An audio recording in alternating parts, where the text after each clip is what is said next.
Good evening, and it's time for Poetry Square, Yuba Sutter Arts and Culture, based in Marysville and Yuba City, California.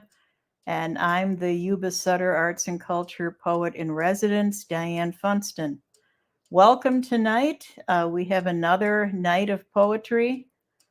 We have Lynda V.E. Crawford, who's coming to us from Southern California. And we have Ida Goeckel, who's coming to us from Buffalo, New York. And myself, I'm based here in Marysville, California. And we bring poets together every month from all over. We've had international poets, a lot of East Coast poets, local poets from the area here in Sacramento, and everywhere in between. So basically, here we are, and we're going to start off with a poem that I think I'm going to read. That's I was watching an old movie the other night that had Clark Gable. And so this poem is called Clark Gable, and it's after a photograph that I saw of Clark Gable with a beautiful Irish setter at his feet. And it was just kind of striking. So this is Clark Gable. Clark Gable in a director's chair, grinning openly with an Irish setter. Both man and dog are grinning, eyes locked, unaware of public distractions. Famous actor with beautiful dog, surrounded by dark shadows. A moment in time, long past, none survive the final curtain. Happy photograph taken 1932, before Gable didn't give a damn later on. A time between takes, high boots, clean shaven, rolled sleeves, soft bandana.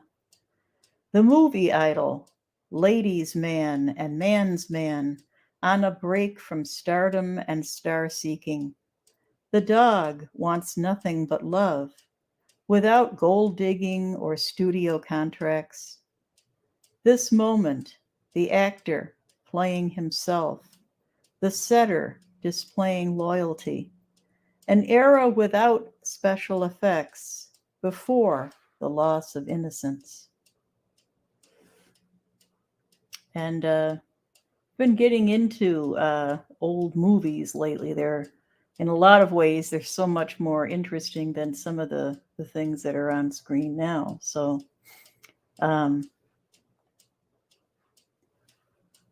this one is called First Job. And it's my first job was working in a donut shop when I was in my late teens. And it was a little donut shop back in Rochester, New York. And we had our regulars, and this is kind of about that. First job. Cream donut box, counter girl, 17, in at 6 a.m., out at noon. Old men order coffee, regular, fry cake, cruller, apple fritter. Honey, sweetie, girly, gimme a smile. You got a boyfriend? I never minded. They were retired and their eyes twinkled. The men would sit close on metal stools, drink coffee and refills, joke and laugh, trade workday memories when the factories ran round the clock, all those years on the line. We counter girls gave them a smile, extra cream and sugar, upgrade to a fritter on the house.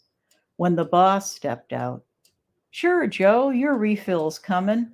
"Nah, I'll wipe that spill, Larry. Cup got in the way of your elbow." Sure was a funny story.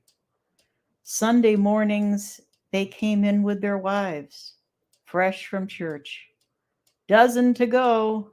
"No, honey, sweetie, girly." Their eyes downcast, wives handling cash, their coats buttoned high. I loved my first job, all but Sundays. Kind of a much more innocent time than today, I would say. So,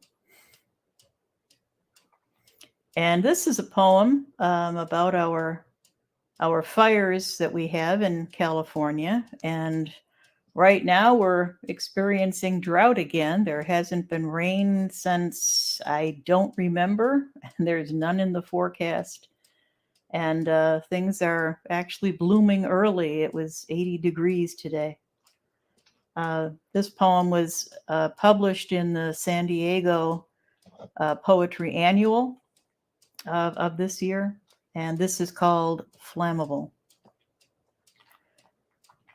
Smoke signals from miles away, strong scent of campfire everywhere. Hazy, overcast, heavy air, unhealthy to breathe. Pine trees, flammable Roman candles, lit by something, someone, deliberate, accidental, an act of miscalculated stupidity, mixed with drought and wind. And conifers alight leap from one to another, a mishappening of fire atop of foothills' birthday cake, and the old sayings, we all fall down, ashes to ashes, dust to dust. Dare they build again in the enchanted forest, lured by the dream of living wild, an authentic life in the woods, nature out the back door? But remember, fire makes nature stronger, cracks open pine cones that wouldn't germinate without that lick of flame, answering them. Animals scatter to lower ground, reassess instinct into strategy, unlike humans who rebuild over and over. That's one of the fears that we have here in the West are those fires. And this is called In the Garden. And it describes where I live here. In the garden, surrounded by orchards and rice fields, we planted lemons, oranges, pomegranates, and grapes with enough foliage to shelter us from the reality of city living. Shrubs grew high, vines entwined. We grew poetry in with petunias, picked words from the cauliflower, untangled good lines from night-blooming jasmine. You said, carve me and you inside a heart on a tree. We have plenty. I said, cleave onto me in the bushes under cover of twilight. We embraced and became one between the redwood tree and the mission fig. We have marked this place as ours, deep in foliage that shelters us from the reality of city living. And in speaking about gardens, it's harvest time for citrus here. And we harvested a lot of Meyer lemons last week and navel oranges this week, and finished with the kumquats. And if you don't know what a kumquat is, it is a wonderful little, very small, looks like a little orange, but more football-shaped fruit, citrus fruit. And it is sour sweet. You get this burst of tang and then sweetness, and you eat the whole thing. And it's a taste that's amazing if you get a chance to try them. Kumquats. Trying them for the first time at a tea room in a salad. A miniature orange, I thought. Biting into the whole, feeling the tang, the almost sour surprise on my palate, expounded by sweetness. Today I have a tree in my front yard, under the window. Sweet blossom scent wafts inwards, biting into the harvest, the reality of both sensations, sweet and sour, taken in small measure, moments in a lifetime. And I'm happy to say they have a lot of blossoms after the harvest. So it'll be a wonderful, wonderful crop again, probably in another couple of months. And this is my ode to Walt Whitman, who got me interested in poetry when I was, I think, around 14. And we studied Walt Whitman that year, and a lot of the lyrics of Paul Simon and Bob Dylan. Ode to Whitman. Oh, wild and wonderful Whitman, woolly mammoth of a man, larger than life bard, singer of America, storyteller, no truth teller of the common worker, overlooked, underpaid, undernourished. These things still true today. We hunger for your song. Feed the trenches, lift up the poor, and I, who often contradict myself, very well. You tended the soldiers' wounds in that uncivil war, certain as lilacs in spring. Your gentle fingers wrapped bandages and held hands, nurturing to those whose eyelids lowered down like flags surrendering to battle. O Walt, brave lover of men, of freedom and peace, I'd welcome you to my humble table, a repast of language, feast of self, New Yorker to New Yorker, sing to me of the body electric. A change is needed in these times, 2022, where science is still debated, war is with us always. A despot finally left the White House, a pandemic rages on, race and politics still divide us. Men marry men, women, but are still terrorized by hatred. Yes, Walt, sing for us in America, a healing verse, hope in your song. Democracy needs to win, or we fall to a harrowing dirge.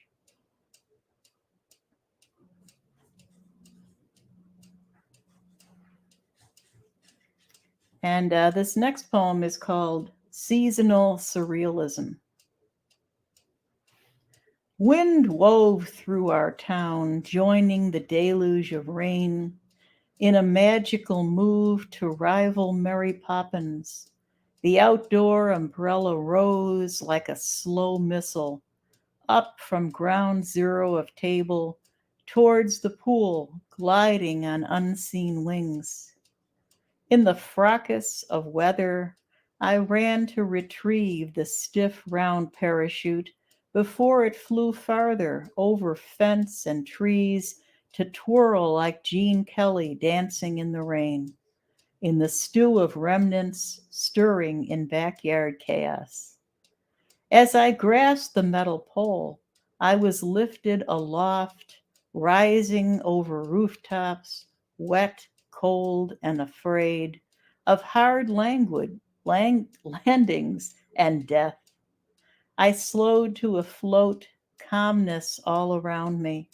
I hovered over home, then blew with excitement over neighbors, shops, buildings, with all the finery of Christmas, our downtown arches over the rivers, without too many woods, past homeless camps, stray dogs, feral cats, children bullied at school, lineup of people at food banks, buses on the way to the mall, lonely arms reaching into empty mailboxes like treasure hunters doomed to holiday disappointment.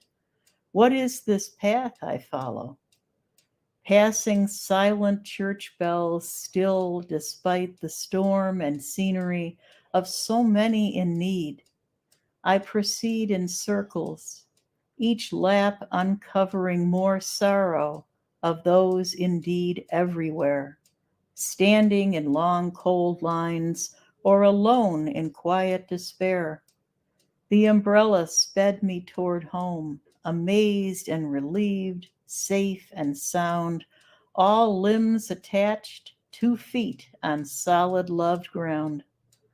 For every super shopper and pious churchgoer, there is much help needed in our own community. It's more than lighting candles and checking off wish lists.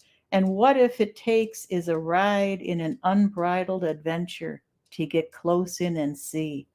That not only grab the nearest umbrella, but open your eyes, your hearts, and your pocketbooks to things right in front of you you won't be able to unsee.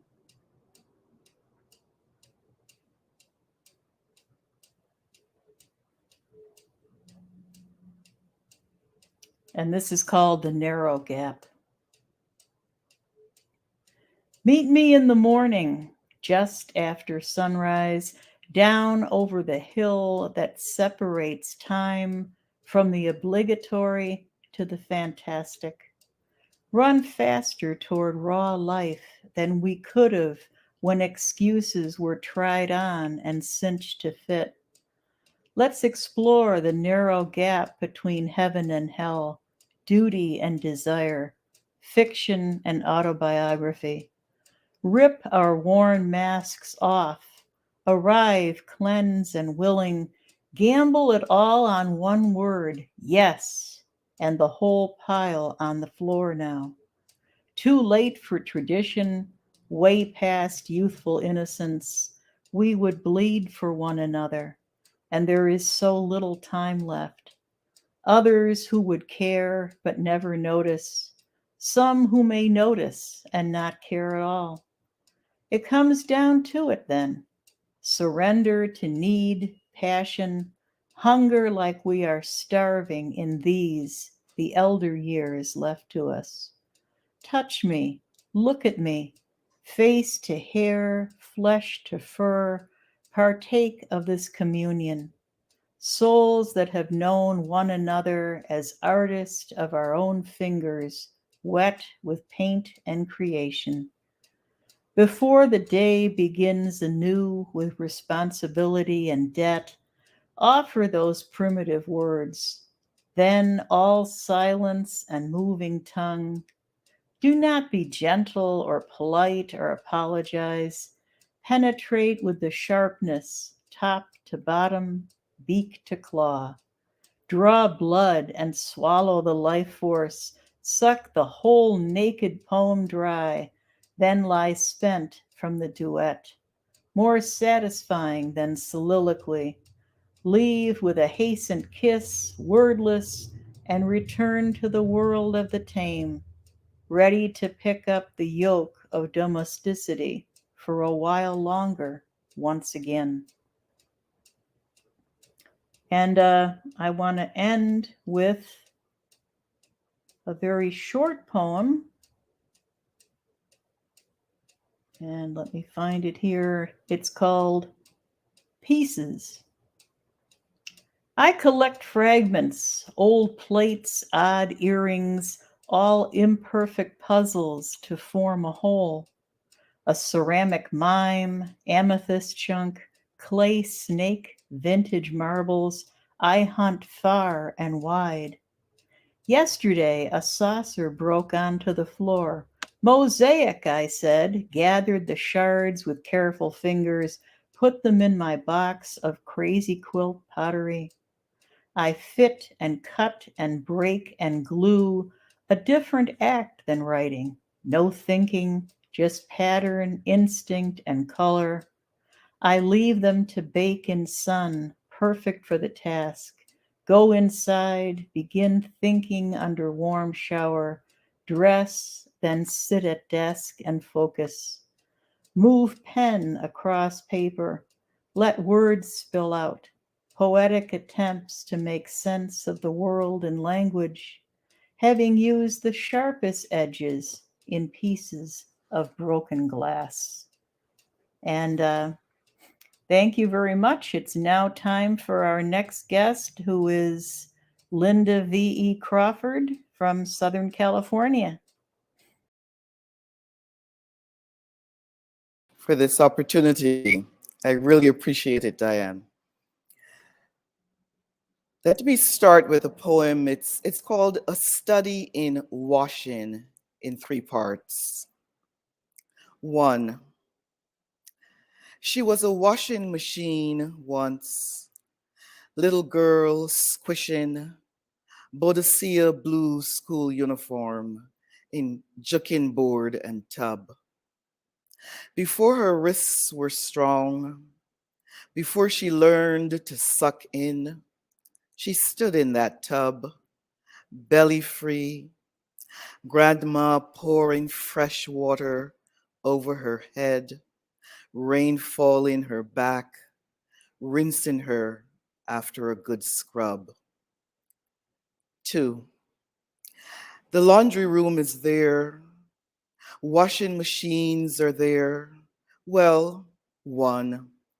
The other perpetually broken, notice stuck to its top, warning of leaks and failure to drain. The other works, isn't left wondering how children will be fed, what to do when the tap card expires, or when a friend gleans clothes piled in the back seat, aren't donations waiting for Goodwill. 3. Who is to sort bag, basket, cull hard to find quarters as banks alert? We're running low on coins. Arrange colors, materials, light, heavy. Open a lid, drop in detergent, choose cycle. The machine keeps time, agitates, absorbs piles of sweat, shed skin, hair, hints of truffle oil, wayward scales of striped bass, stuck to sweaters, mingling with summer shirts in this odd season of pandemic. This next poem, it's a short one. It's about how families can sometimes forgive misbehavior of children, but consider a child's natural orientation something to frown on. It's called Climbing Trees with Boys. A girl pelts rocks, grabs gravel, snatches a boy's shoes, adds water from the rain puddle. A girl flicks a thumb hard across a boy's bare head, flings water into a donkey's eyes. A girl pinches other girls' breasts, climbs trees with boys. Only then a mother starts, shakes, bends limbs at a firstborn daughter's stretch. This is a slightly longer poem. It's a character study on the vestiges of colonialism. Hyacinth in the shower. She tosses her short afro as if a long tressed ancestor moves unburied inside her. Her name is Hyacinth of a Vincentian mother and a Scottish father. At 13, she longed for go-go boots. Useless on a hot island, her mother said. A mother whose mother and her mother curved and swayed to bill notes of sugarcane. Remembering at 17 the want of an electric toothbrush, Hyacinth imagined the zing of it and how she tried to smoke a cigar, stuffed it in the larder to keep her youth pristine. She inherited her father's Nana's wool-loved eyes, and strolls in island heat naked, her desire to orange yellow the brightest white linen shirt dresses, buried, her swirl dreams of bronze blue, pastel pinks for sale in a discreet shop, left dimmed with her regret. She should have learned to surf when her dad bought the board. At 25, Hyacinth loves to bend with her girlfriend's ways. Posh Vincy, bohemian brash, then settles her breath nightly, catching her new husband's groans. His Highland Croft moans of tricked, enslaved ancestors, never mind her own, yoked. He's a civil servant, his rhythm timed to reach Scotland, find the family his forefathers lost. In the shower, she holds her breath, frightened of drowning when water hits her face. Her name is Hyacinth, the essence of Vincentian spice and Scottish lace. This next poem is actually based on a true story. My husband, my two sons, when they were very young, little children, we all spent a month in Malawi, close to in Southern Africa, where my husband is from. We stayed with our in-laws, and this is an incident that occurred. It's called Mzungu Mother, and Mzungu means foreigner or honorary white man. Mzungu Mother. God, is it because we let him eat mice, or cut his finger on a rusty large knife, or play while a bandage wrapped in piece of his shirt picked up dust and brown water made muddy dirt? What if this throbbing fever of his stays high? There's no child medicine for us to buy. Ja, he's only 7. I should have watched over him more, not shunned village lifestyle for city lore. Gallivanting to town each day, leaving him to roam the compound, run free with cousins at home. Flick cowtails, cut pigeon necks with a zing, while stepping on, holding down their wings. Allah, if his fever ever goes down and stays there, I'll bond with the women on carpet beaten day, bend over pots, blow fire, get ashes in my hair, give up jaunting with the men like Mzungu, I swear. Okay, these next 2 poems are a little bit more serious, and they reflect on one aspect of life in downtown Los Angeles. I wrote these in 2019. Woman, oysters, and dirt. Like perpetual grinding of sand into pearls, somewhere there's a next, a woman kindest. One sleeps at night on angel-decked pillows in a downtown loft, smiles most often while slurping oysters from their ocean shells, a glass of fine wine sometimes.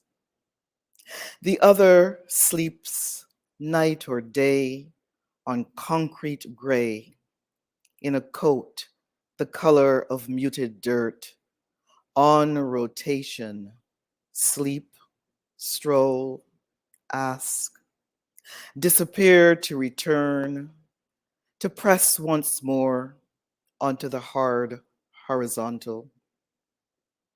One gives inadvertent 20s, 10s with hesitation, 5s most often, wrapped in small talk, risking the day they each might speak names. The other gives deliberate hours to wave in, follow in, then discerning. $1 bills speak loudest, pushing her to less tried blocks. Who am I to say this man who surfaces at rush hour to homeward bound cars, tucked in a once tan jacket, gray beard, the kind Caribbean economists wear, walking in a side waddle, bad feet, wrong shoes, propelling into the street when lights change to stop cars, knock on windows, car after car after car. As drivers honk, afraid to advance, to hit a homeless man in downtown LA. Who am I to say this man does not have a right to step in front of, push his hand too close to Lexus indecision, or to fling away the bottle of water a striped shirt and tie pushes at him on 100-degree day, or to curse as a careless hand drops a coin from her Acura window and lurches as he bends down.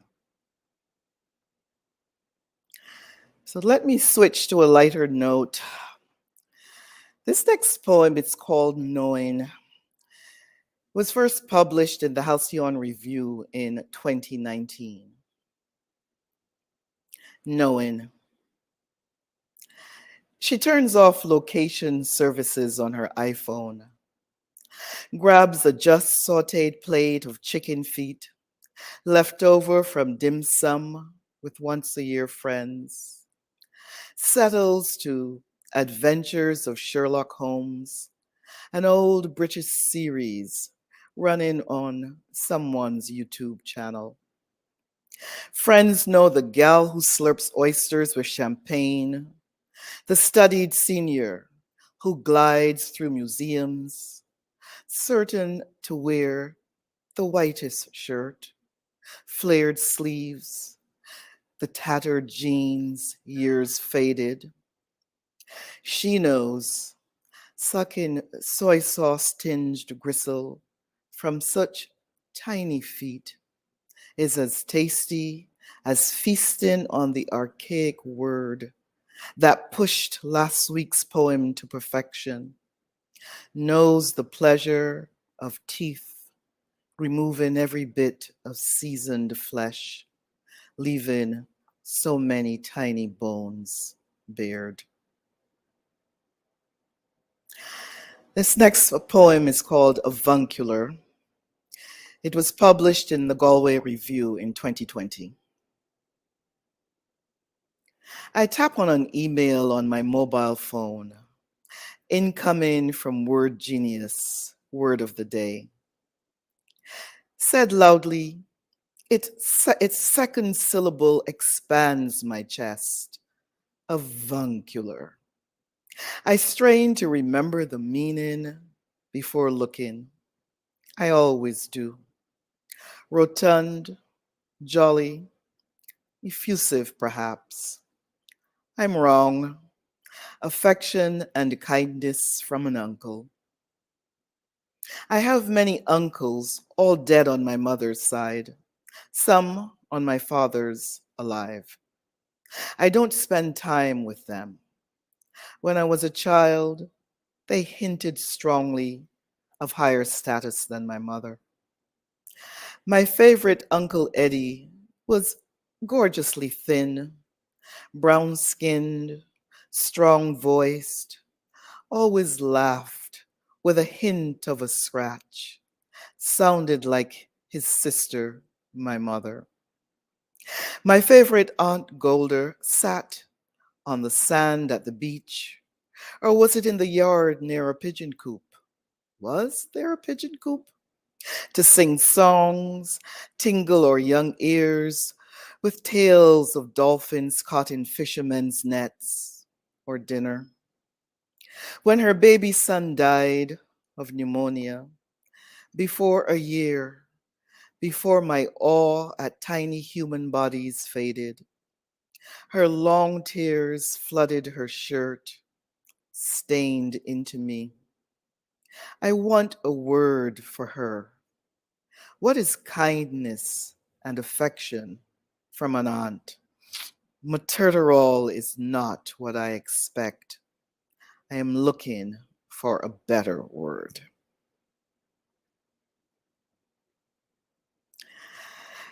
This is a short poem. It's called Front Door, and it was actually published in January this year in Moonstone Arts Center anthology on the theme of hope. It's a fun poem. Front door. Don't know about that old ceiling. I'd rather strut through the front door, the one I first used to enter this room. Bring needed tools with me to declare I'm building a new space. Solar panels to guide the sun, divining branch to encourage rain. Torrents of women, sisters, nieces, granddaughters who don't break like shattered glass. I see I have a few minutes left, so I will add a kind of a short haiku adjacent poem, I call it. It's not titled. God grins and reflects on being called he. Indeed, so too her mother. Thank you. I think what I will also do is just pull up a very short one that hopefully won't run over my time. I think it won't. It's one that I'm actually working on. I'm in the process of working on it now. Hurricane child and sibling. Wind pushes rain sideways, disturbs a woman's uterus. Too soon, the mother's hitching breath interrupts a family dinner song. Her unborn child, curious at the sound, startles, then stills inside her womb. 2. In the year next, a follow child eases from the mother's womb. Alive, struggles, always frightened, sometimes ill, and rubbed in camphor. This child sees her mother's hands flow, sew a child's small white burial dress. 3. Yet the child grows, plays in warmth, in underskirts of her mother's circle dress. In later years, stories shared, follow child learns hurricane sibling, her name, same name, same name. Long past her mother's death, she remembers a wooden cradle darkened by unpainted years. Thank you so much for having given me that opportunity to read. And next, I'd like to introduce Ida Goeckel.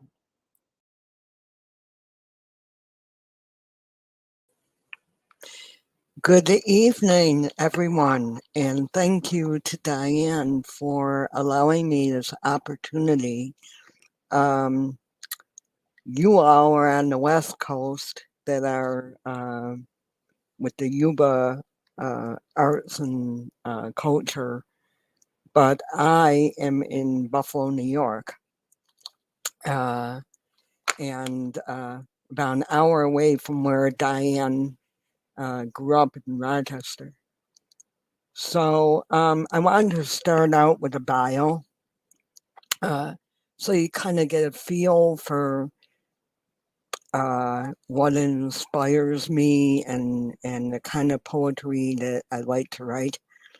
I write all kinds of poetry, but I was raised on a very healthy diet of Edward Lear and Ogden Nash and Mark Twain and Phyllis McGinley and Will Rogers and the writers that really kind of had an honest and naked approach to discussing the folly and fallibility of humanity.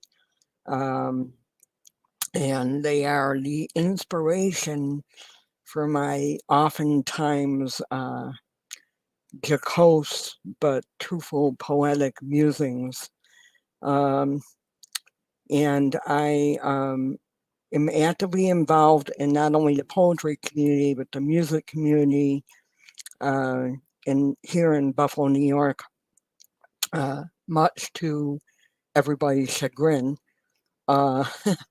And also, I have been in the past the host of a podcast called The Mighty Pen, which was on a station called ThinkTwiceRadio.com, where we featured writers and poets and so forth. Currently, I'm looking forward to doing some poetry at the upcoming Buffalo Infringement Festival this summer. I've been a previous participant over the years, and hopefully I will also be on the poetry committee. And the one thing that I did want to promote is this is a bad light, but I have a book called Haiku Madness, and it was published by Foothills Publishing in 2018. And all the proceeds of this book, which is only $10, go to an organization that I founded and organize every year called the Female Musicians Fighting Breast Cancer Benefit. And the proceeds go to Roswell Park Comprehensive Cancer Center here in Buffalo, and specifically to their resource center to help patients be more empowered. So later, I will put out the email, because you can only get it from me directly. I'll put out my email, and then you can write to me if you would like to buy a book. That would be great. So with all that said, one of the things I wanted to say is that in my writing, I'm drawn to writing poetry that is in short format.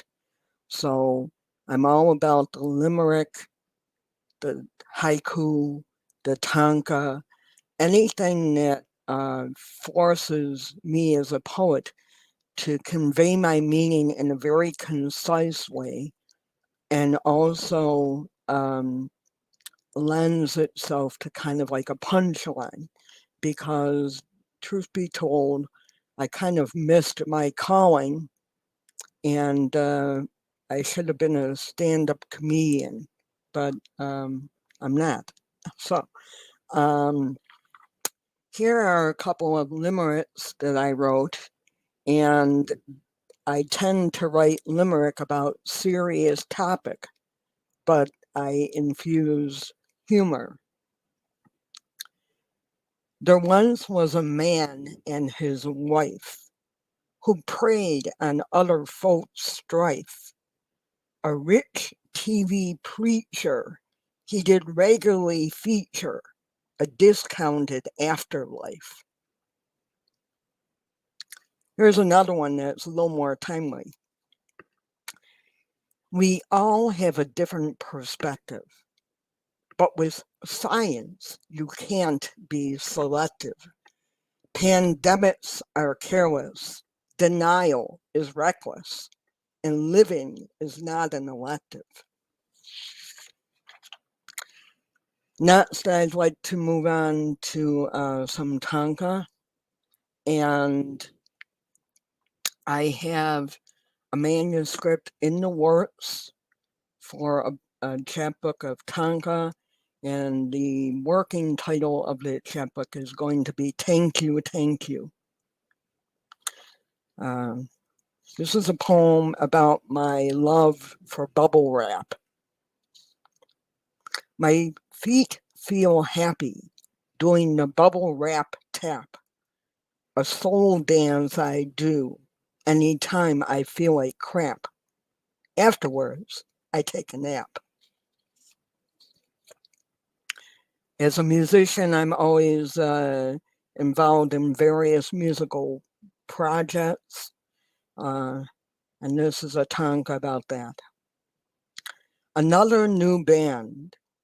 Will it come together or will it fizzle right out? Will the music drama be suspended or diminished? This is a portion of a poem. It's a series of tanka, but the first stanza represents my philosophy on dating at this juncture in my life. Each day she goes out, her come hither sign is down, her love light is turned off, and she sprays on man repellent. All is right with the world. Solo on date night, I smirk in my solitude, grateful for the peace. No lover's spat will occur. Harmony again achieved.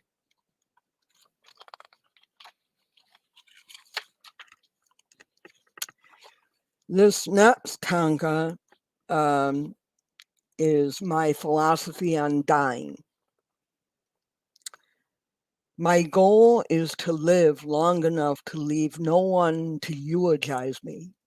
I have no need for mourners at my transition party.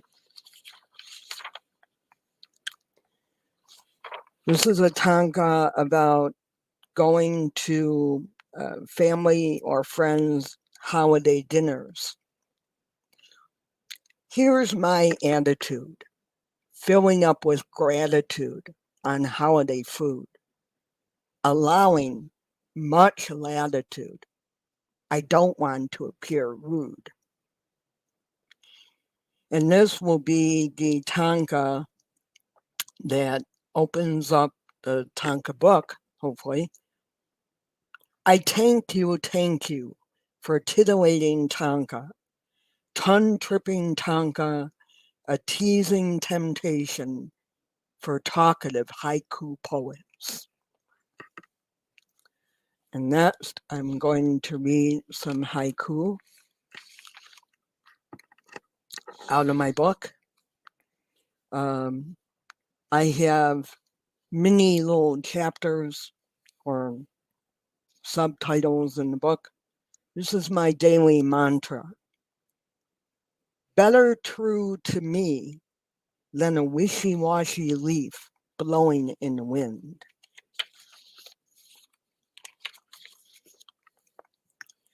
This is from a segment in the book called Haiku is for the Birds. Birds roost on the roof of OTB, taking bets on who hits their mark. Front lawn bird gossip, clever chirping about folks, better than Twitter. This is about the weekend. Sunday afternoons, horizontal life pauses, then more of the same. This is about music. Hear my symphony. It is a cacophony. Must need more cowbell.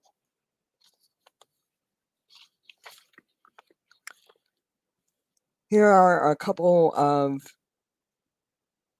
haiku in regard to love and passion. My love for you is a tempest in a teapot. Bad weather ahead.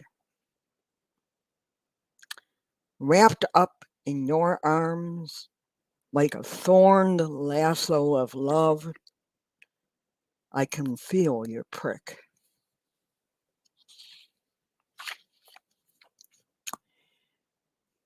These are poems about communication.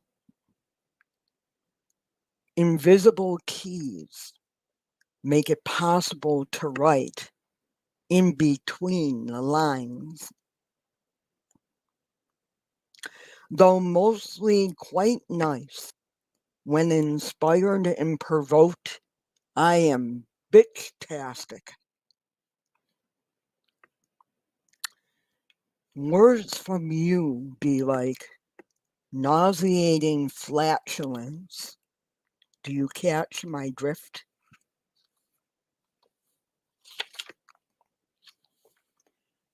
This is a thought-provoking haiku.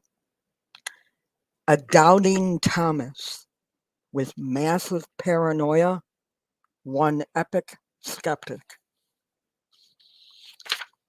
And then the final poem in the book, because I said that the proceeds go to Roswell Park Comprehensive Cancer Center. And the reason why I did that is because I'm a 2-time breast cancer survivor. And hopefully there will be a book coming forth with myself and a bunch of other poets who are also breast cancer survivors. And we'll write a bunch of poetry about our experiences. And this one is a short haiku called Breast Can Story. Radiation done, left, right, evenly toasted. Stick a fork in me. I've some time left, and I wanted to show that I'm not all about the short poem and the short form. Sorry about that. So I'd like to do at least one, if not two, of my spoken word poems. The first one is a term that I coined called momitude. It's the attitude of some 5-foot tall woman that might be talking to you right now. I got me a little momitude. Excuse me, I'm not trying to be rude, but mister, I'm not trying to be any reflection of your hypocrisy. See, I got me standards that I uphold, and they're not the double ones that I've been told. What's good for the gander is good for the goose. Don't get your boxers all up at the noose. Yeah, I got a little momitude, and at the risk of sounding crude, you need to stifle your pocket pistol. Stop trying to rule the world with your phallic missile. Because we all know where the real power comes from. And this little mama has got her some. So yeah, I got a little momitude, and that's all right. Don't come unglued when I tell you, don't sweat it. I got this, dude. This next spoken word, I kind of have to read because it's been a hot minute. This is a poem as part of a bunch of poems that I have that are going to be called Poems About Poets. It was going to be Poems Against Poets, but I made it about poets. This is called Snap. Like a 57 Fender with a brand new finish, they come together in their cluster of hip clits, listening and snapping to poetic justice, inhaling breathy words reminiscent of a time where in smoke-filled underground cafes, the air wafted with coffee and inspiration. Then exhaling verbal fire depicting vaguely familiar noise to the backing bongo beats, a deja vu of social and political unrest. They lapse on hopes and dreams, peace and love.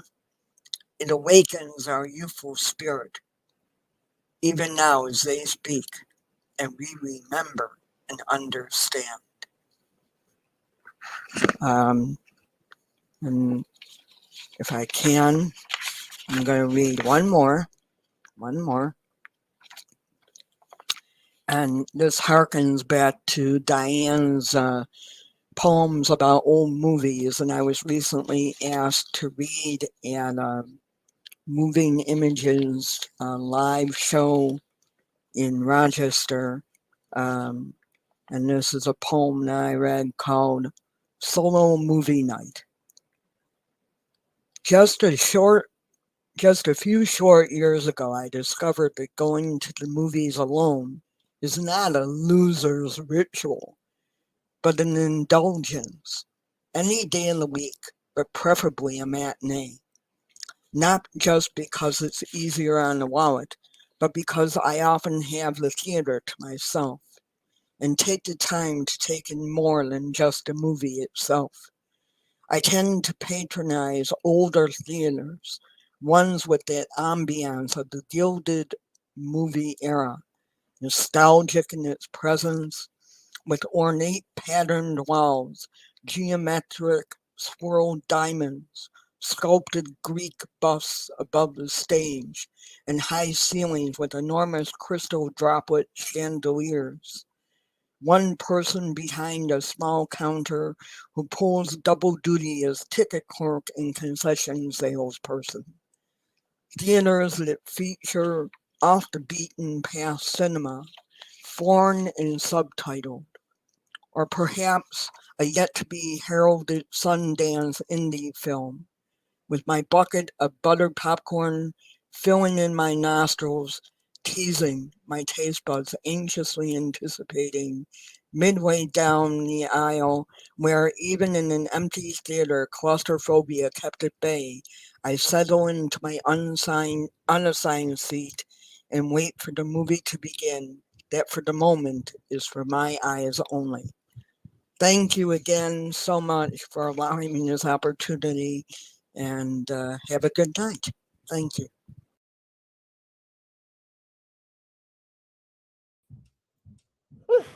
And there you have it, another wrap up of another month's edition of Poetry Square. And again, I want to thank Lynda V.E. Crawford, and I want to thank Ida Goeckel for their wonderful inspirational poetry and humor and just pure honesty in poetry.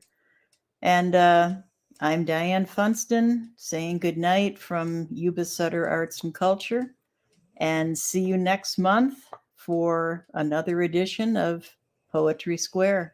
Good night.